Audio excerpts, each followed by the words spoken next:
আমরা যে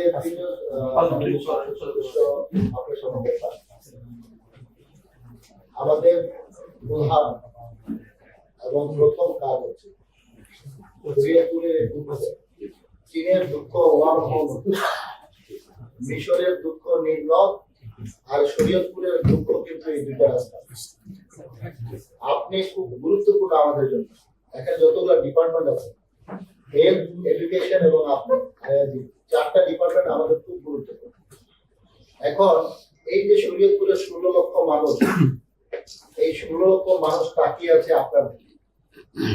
এখন আমরা যে নির্বাচনে জনগণ আমাদেরকে যে জন আকাঙ্ক্ষা, জনগণ আমাদেরকে ভোট দিয়েছে, আমাদের উপর যে বিশ্বাস রেখেছে, সেটা যদি আমরা বাস্তবায়ন না করতে পারি তাহলে কিন্তু মানুষের সাথে আমাদের কথা এবং তাদের সাথে কোনো মিল থাকছে না।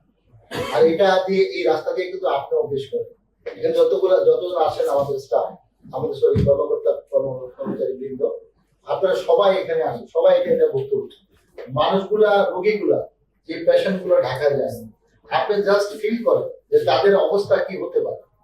যে স্টুডেন্টরা পরীক্ষা দিতে যায়, স্কুলে ডেইলি স্কুল করে, তার অবস্থা কি হতে পারে।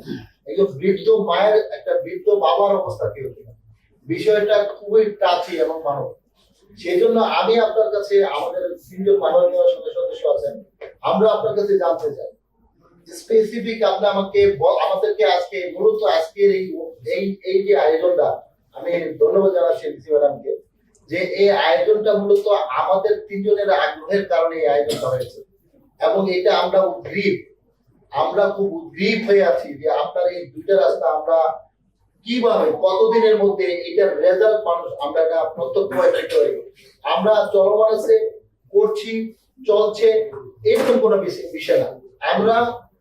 আমরা নতুন, আমি নতুন, বিশেষ করে আমরা 3 জনই নতুন। আমরা অত যে বিষয়গুলো এখনো বুঝি না, কিন্তু এতটুকু বুঝতে চাইবে যে এটা বাস্তব প্র্যাকটিক্যাল কতদিনের মধ্যে মানুষ বাস্তবায়ন দেখতে চায়, সেই বিষয়টা আপনাকে স্পেসিফাই করার মতো কোনো অবস্থা আছে না। আমরা এটা কমপ্লিট দেখতে চাই। এই দুইটা রাস্তা কিভাবে সম্ভব সেটা নিয়ে কথা বলি। এত কথা বলা যাবে না, কাজে আসে। জি স্যার, এত কথা বলা যাবে না, আমরা কাজে আসে, কাজটা করতে হবে। জি স্যার, জি স্যার, ওইভাবে আপনার ওই ভাষাগত থাকতে হবে। আমি আপনাদের সাথে আমি আপনার কথা বলি। আমরা 3 জন আপনার জন্য যত ধরনের সহযোগিতা দরকার। একটা জিনিস বোঝার চেষ্টা করেন যে আমরা মিনিস্ট্রিতে যত ধরনের কাজ আছে সব আপনি আমাদের উপর ছেড়ে দেন, কিন্তু আমরা কাজ চাই অবশ্যই। একটা বিল্ডিং এর জন্য 10 লক্ষ টাকার জন্য এই যে হাজার হাজার লক্ষ লক্ষ মানুষ এই কষ্ট করবে, কিন্তু হয় ভাই সমাধান কি বাংলাদেশে নাই, কোন আইনে নাই। না স্যার, সেটাই বের করে অল্টারনেটিভ ওয়ে বের করে, এই জন্য তো আপনি কি বই থেকে বাস করা। জি স্যার। তাহলে আপনি চিন্তা করেন বাংলাদেশ সর্বোচ্চ বিদ্যাপীঠ